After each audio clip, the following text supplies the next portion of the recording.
This is On and Off Your Mat, Episode 2, What is Your Intuition Telling You? My name is Erica and I'm your host, and I'm happy to say that this episode is supported by Athleta in their efforts to ignite a community of strong women who empower each other to reach their full potential. So as you leave a review on iTunes for this podcast, you will automatically enter a giveaway from Athleta. I'll give you all the details at the end of the show so we can get started. For our second episode, I sat down with Hillary Skibell. Hillary is a yoga teacher and life coach. She studied at the Academy of Intuition Medicine, and I love her work with intuition. That's why I wanted to sit down with her and chat. Take a listen, and I hope you enjoy. Thank you so much for joining me today. My pleasure. So a couple months back, I took a workshop with Hillary and Sydney Storman, and it was called Imagination, Intuition, and Action, if I recall. Or you had another name as well. It was Intuition 101. Yeah. Maybe that was a little subtitle. At that point, I was just juggling with the idea of starting a podcast. And during the workshop, I came to a decision. I was going to do it. So I thought it was the perfect subject to start our second episode here. So intuition is one of those words, we know what it means, right? But when you look a little bit more into it, there's a little different definition and there's some nuances. So in your words, how would you define what is intuition? So intuition is where we get information or a knowing or insight, but it's beyond reason and the logical mind. Mm-hmm. So we don't always know where this is coming from, or we don't know why we know it, but we still have a hunch or a sense of something. Yeah, but we can observe it, we can measure it. It's not scientific. There's not like facts that. Yeah. there. We can't necessarily see it with our visual eye, mm-hmm. but there's still something whispering to us, or an inner voice or an inner guidance informing us around something. Mm-hmm. Like an inner wisdom that we have. Yes, in some ways I think it's an inner wisdom or an inner guidance system that we have. And I also like to think that it's our connection, our conversation with the wisdom of life. Mm. So it's our personal line of communication with that source. Oh, that's an interesting way to see it. So I see it both ways. Mm-hmm. And so that happens before we censor ourselves, right? We might have intuition and then we might censor it, or we might listen to it. Absolutely. I mean, I think we have it more than we think we do, mm-hmm. or we get information all the time. Yeah. But often our doubts, our analytical mind gets in the way, or we overthink things so often. So it takes a moment of really slowing down and really listening. Yeah. Mm-hmm. So do you think there's an importance in the pattern or repetition or speculation, or it's just it comes to you and you have to listen and be aware that it's there? I think it's both. I think that sometimes signs will keep showing up in front of us, mm-hmm. and they'll keep showing up until we actually listen. Yeah. And you're driving on the road and you see a sign that says something that you've wanted the answer to for a long time. So, and we can have some intention behind it to really be more conscious of accessing our intuition and bringing it more to the surface in our everyday life. Yeah, mm-hmm. Of course. And so that it's intuition. There's other words that sometimes are used in the same context, but in my mind have a little bit of a difference in meaning, like gut feeling or instinct. Does that feel different to you too? Well, let's start with instinct. Yeah. Because sometimes intuition is described as instinctual knowledge. Yeah. And I think they can be used in a similar way for sure. Mm-hmm. I think also if we go a little deeper into instinct, it's more of an inborn feeling, mm-hmm. Related even to survival or our flight or flight response, free of thought. So sometimes we'll automatically react, or the body will move in a certain way you don't need to think about and you don't need to think about it. Yeah. So would you say that's more innate versus intuition is more learned? I think intuition can come naturally for a lot of people, and they're just gifted in their ability and who they are and, how they show up in the world, just a heightened sensitivity in the way they perceive. I also think it is a skill that can be developed and cultivated. Yeah. We all have it. Some of us maybe came into it as our gift, and those are the individuals who choose to go out in the world and make a living using their intuition or their they can really tap capacities. Into it. But we all have it, and we can all cultivate it and deepen it. And I was thinking that more and more as, more and more people meditate, more and more people do yoga, more and more of these practices are becoming mainstream. Yeah. I think more and more this cultivation of our intuition is becoming more permeated. We have more and more tools maybe to reach towards that. Yes. Yeah. And if we all have it, some have it a bit more naturally than others. The more we listen to it, the more it comes, and the less we listen to it, the more it kind of silences out. Or do we all start even? Well, you just said we don't really all start even, but how do we work on those skills? How do we do it better over time? If we want to listen to it a bit more or just hear it more. If we're like, I don't know my intuition. I don't have a relationship with it. Well, one thing is we all have different ways of getting information. Yeah. So I think that's important to note that, it's not, I can predict the future or, I see images and, have a clairvoyant experience. Yeah, you don't have to be a medium. Right. So I think there's, empathy is a form of sensing and feeling and just understanding what someone in front of us is experiencing. Yeah. We feel things in our can feel things in our hands or sensations in the body. So that's another way of getting information. Mm-hmm. Sometimes it's just a knowing. So, you use the word gut feeling. Sometimes I'll just go right to my belly and ask my belly, well, actually get a physical response. Yes. Mm. So it's a kind of an exploration and a discovery of, well, how do I get information? Where does it come from for me? Yeah. So, and it's playing with all of it, really. Does it relate, you think, to the way you learn in general? Like if you're more of a sensory learner or someone that has a bit more connection when they learn, they need to work in teams or have someone mentor them. Does that have anything to do with it? Think that someone that's very visual probably is going to have more imagery.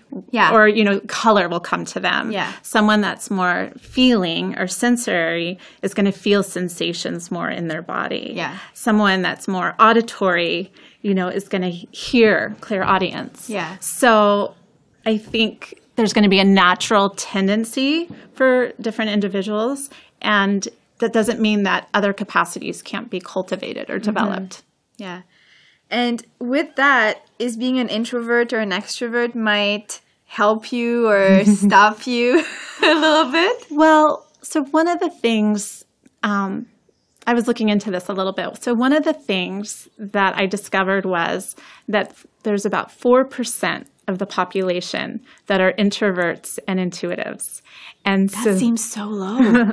Well, so what that really is a suction, and that's kind of based on, psychological and personality and, those kind of tests. Yeah. But what it means is that there's a group of individuals that are highly sensitive and highly feeling. Yeah. And, probably very introverted because they're observers in the way that they perceive the world. And those are maybe what we would say are the people who are the shamans or the healers. So they're at the end of the spectrum. Right.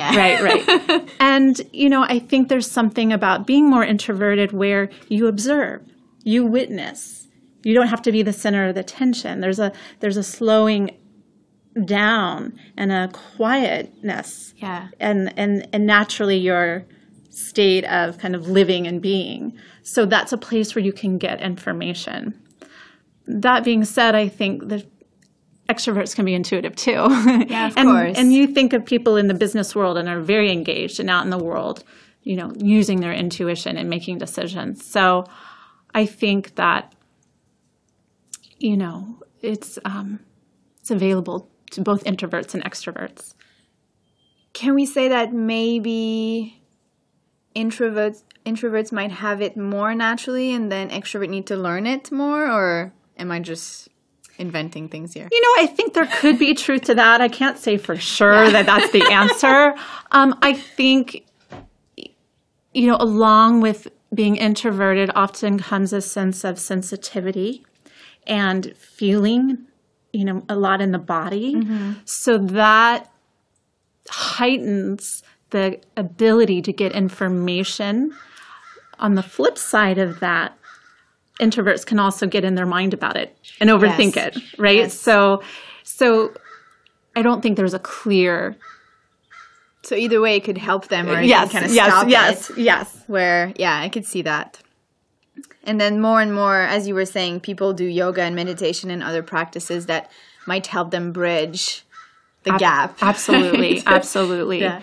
Right. So whereas before it was like, oh, you're taking intuition classes, that was kind of out there, right? Whereas now it's becoming a cool thing to do in a corporate environment, right? So it's definitely... Yeah, I've heard of those intuition workshops in offices. Yes. Yeah.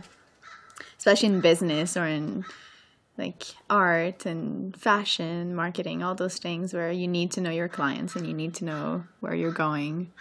Yeah. I think we have a little bit more of an idea of what we're talking about. So if we want to cultivate it, if people are listening to this and they're like, okay, that sounds good. What do I do now? I don't know how much I connect with my intuition. Where do we start? So one of the basic tools is just to ground and get present, to really be here now. And whether it's through meditation, whether it's through taking a few deep breaths and really just feeling your feet on the ground, it's slowing down and getting present is the place to start. Because once we slow down and once we ground our body, there's a quieting where we can start to open and listen to information. And it is a muscle. You do have to build it and play with it. And sometimes it feels like, oh, I'm just using my imagination. But that is a place to start. So a little time for solitude. Time for solitude. Yeah. And journaling could be a good place. And even writing. My intuition tells me. And just write and see what comes. Yeah. And then do it again. My intuition tells me. Or my sense is. Or out in the day when you're out and about. Just say to yourself, my sense is, my intuition tells me, and just see what comes. It'd be interesting to look at it a few weeks or a few months later and see how it has evolved or how you have act or not act on it down the road. Yes, and I think it's important to create a log even, so that if you have an intuitive hit, or even a synchronistic moment, because I feel that also plays into this connection with the mystery communicating to us or being in the flow of our lives where synchronicities happen. Do you want to say a bit more about that synchronicity? I'm putting you on the spot. Well, it's the moment, let's say, for instance, you're talking to, or let's say in your mind, you're like, oh, I should really call this person that I haven't seen in a long time. And then out of the blue, they call you. So there's a moment where there's things lining up and connecting together. One of the signs that I play with a lot is finding pennies, as you know. Yeah. And I found a penny this morning when I was out and about getting coffee. And I was parking my car before we were about to meet. And I had this feeling. I said to myself, I think I'm going to find a penny. And she did. It was right under her table. And I asked Erica, did you put that penny there? And she said, no. No, I didn't. It was really there on its own. And that's the magic. I think it's the magic of letting the universe speak to you and then you being open as well to receive those messages. Yeah. Okay, that's super cool. So we talked about solitude, taking your time, mindfulness in general, meditation. So So, there's also this the playing with it. So let's say someone is calling you. Guess who's calling? Guess the outcomes, the fun things where there's not a whole lot of attachment to it, but just start playing and write it down and tracking those moments and being grateful for those moments. So the more we can kind of feel the joy and the aliveness of having those moments, the more and more they continue to happen. So just step and make an effort to do things that maybe you're not prepared for, and a bit more like go with the flow. Or if you're taking every day the same route to go to work, maybe you turn down a different street today and see what happens. And see what happens. Just exactly. as simple as that. Yeah. Or you're driving in the car and maybe don't have a destination and say, well, where does my intuition want to take me today? And you just listen and you follow it. Fun afternoon driving Exactly. around. Yeah. Does having a positive mindset help you tap into your intuition, or is that just general? Well, clearly we know the quality of our thoughts affect the quality in our body and hearts and lives. And so I think there is a sense of being open, feeling possibility. Mm-hmm. We don't want to fabricate that because, of course, we have to feel what we feel when we feel it. But there is a sense of spaciousness and openness and trust to get that information. If we're worried or we're doubting or we're fearful, then the information that comes is colored by that. Yeah. And intuition really is, or information that we get when we're listening to that deeper wisdom is more neutral. It's not based on triggers or conditions from our past. Mm-hmm. Mm-hmm. Okay, so just to go a little bit more into that, it might be colored. Our first thought of what intuition is. So is there times that maybe your intuition or what we think is our intuition is wrong and we should not listen to that? Or can we trust it all the time, basically, is my question. And that's a good question. That's a hard question to answer. I think we have to, as much as we're building our capacity to receive information, we're also learning how to trust it. Mm-hmm. But I do think there are ways we can develop that trust. And one is first just noticing how we feel in our bodies. So let's say we get a hit on something that we should do. Then it's feeling, well, do I feel open and excited about this? Do I come alive? Even if maybe there's a hesitancy or, sometimes doing something that we really want to do also that can bring up fear. But do we feel an expansion quality? Do we feel a sense of new possibility? That feeling is a yes. Yeah. Just as simple as maybe smiling when you talk about it or... Well, exactly. Right? If you can talk about it to your friends and feel excited, that's a yes. If you have to, defend why you need to do something and you're not fully excited about it, then there's something there to look at. Mm-hmm. If your body feels dread, if your body feels contraction, if you're like, I just don't know how I'm going to do this, then that's a sign to really listen. So I think that's a huge, our bodies have so much information if we're listening. And what if someone tells you, oh, intuition is like a lucky guess? You were just lucky, you guessed. Well, you be grateful that you guessed lucky. I think it's so much more than that. Sometimes it starts that way of feeling like, well, I'm just going to guess. I'm just going to see. I'm just going to start there. Yeah, but try. But what starts to happen is you see, oh, well, actually, I was right. There was something here. And then you do it again. And so the more and more that you play with it, I do think the more and more you can see things happening based on it. You learn how to notice as well. Yes. The things that matter and the things that are carrying messages. Yes. And I think there is a place where, it's like, don't be attached to being right all the time. Don't be attached to having that outcome look a certain way, because you might be guided to do something a certain way and it takes you left when you thought you were going straight, but left was was exactly where you needed to go. Yeah. So you might think that it was wrong, but down the line, it will end up being something different than you expected. Exactly. Yeah, that's interesting. That's challenging for people to trust that and to leap into it and be like, okay, I'm going for it and we'll see.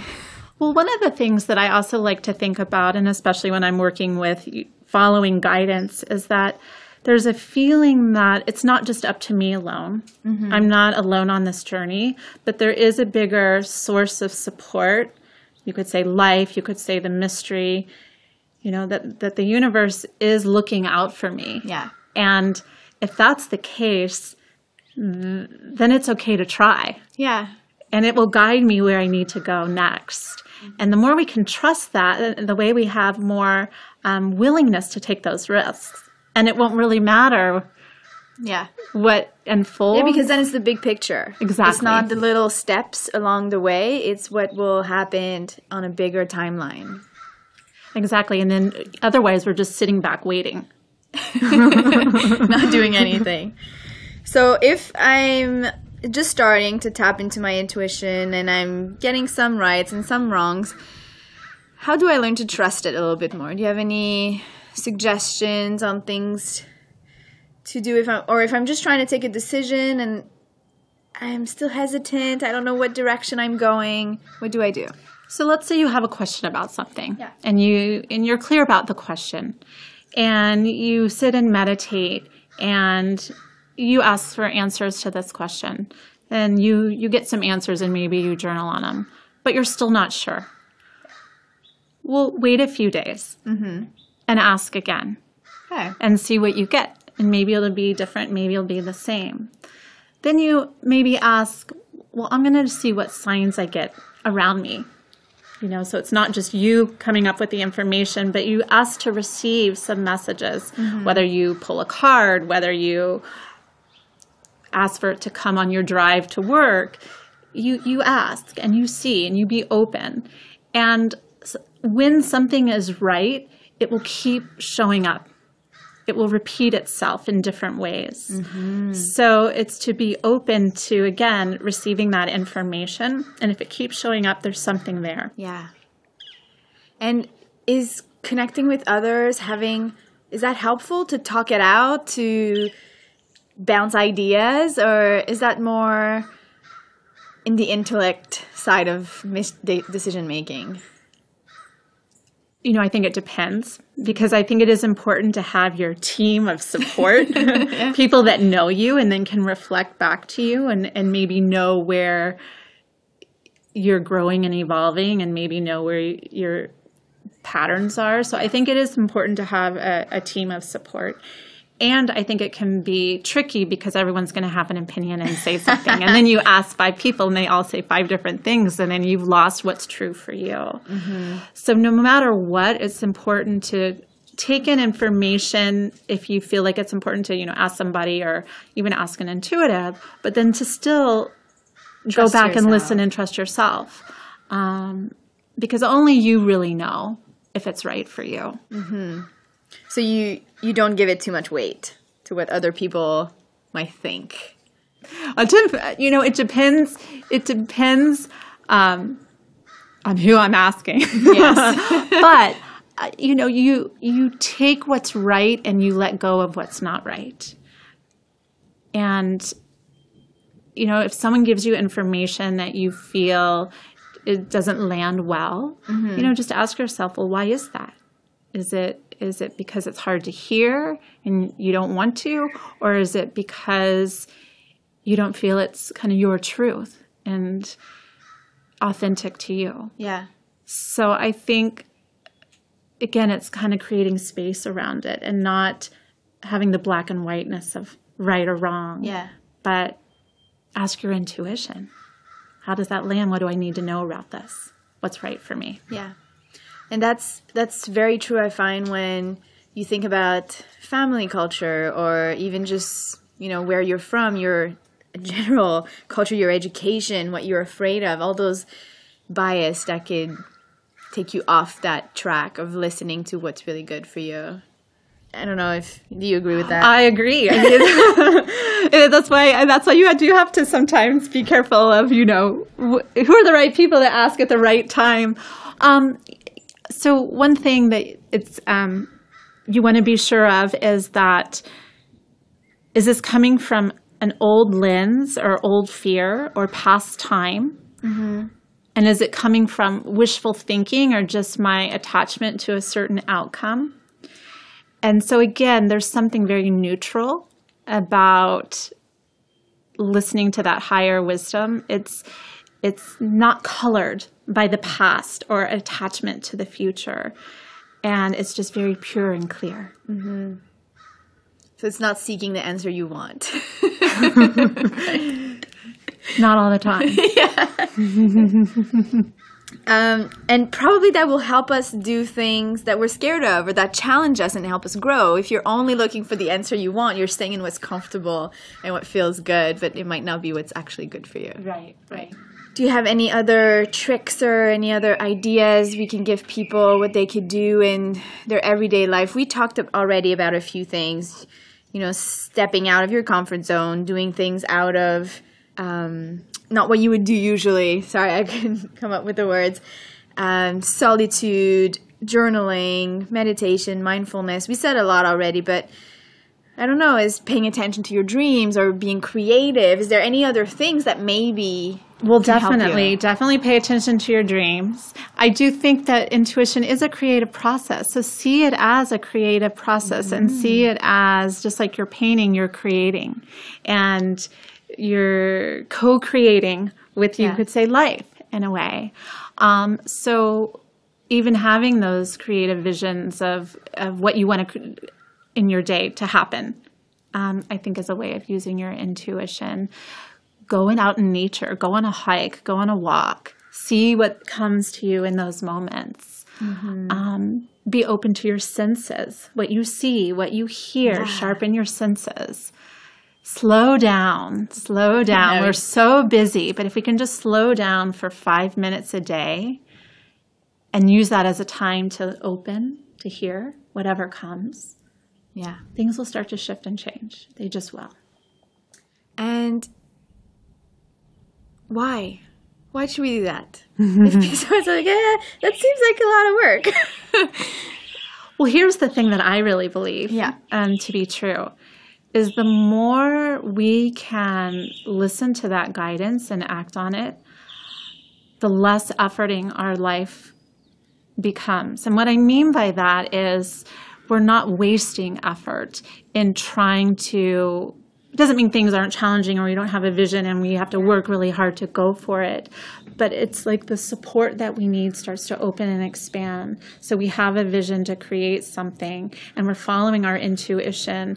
The right people come along, the right opportunities come along. We propel ourselves forward faster because of these openings and opportunities. Mm-hmm. So I really believe it is a magic that can happen that we can open to when we allow it. Things will fall into place. Things will fall into place. And it might be different timing than we want, and it might look different than we think it needs to look now. But it can be a lot better than we could even imagine. And so we have to be open to that too. Can it help you be just more authentic to yourself? Absolutely. Yeah. To yourself, to your own gifts and talents, to really what you're wanting to do with your life. That's a good reason to do it. I think so. And also, for your own healing and well-being. Yeah. We use intuition. We can help amplify kind of our own vitality and our own sense of prosperity and aliveness. And, you're working with energy. Yeah. That's great. So I guess in conclusion, people, they can learn to do it if they don't feel like it's innate or a natural talent for them, and they have to try and practice and stumble and they'll figure it out. Just try and play. Yeah. Don't take it so seriously. I think that's even makes it more fun, more exciting. Yeah. But, I'm just going to play with my intuition today. I'm just going to play and see what happens. That sounds fun. take that approach because it loosens our kind of physical body and our mental thinking of having to get it right or do it perfectly.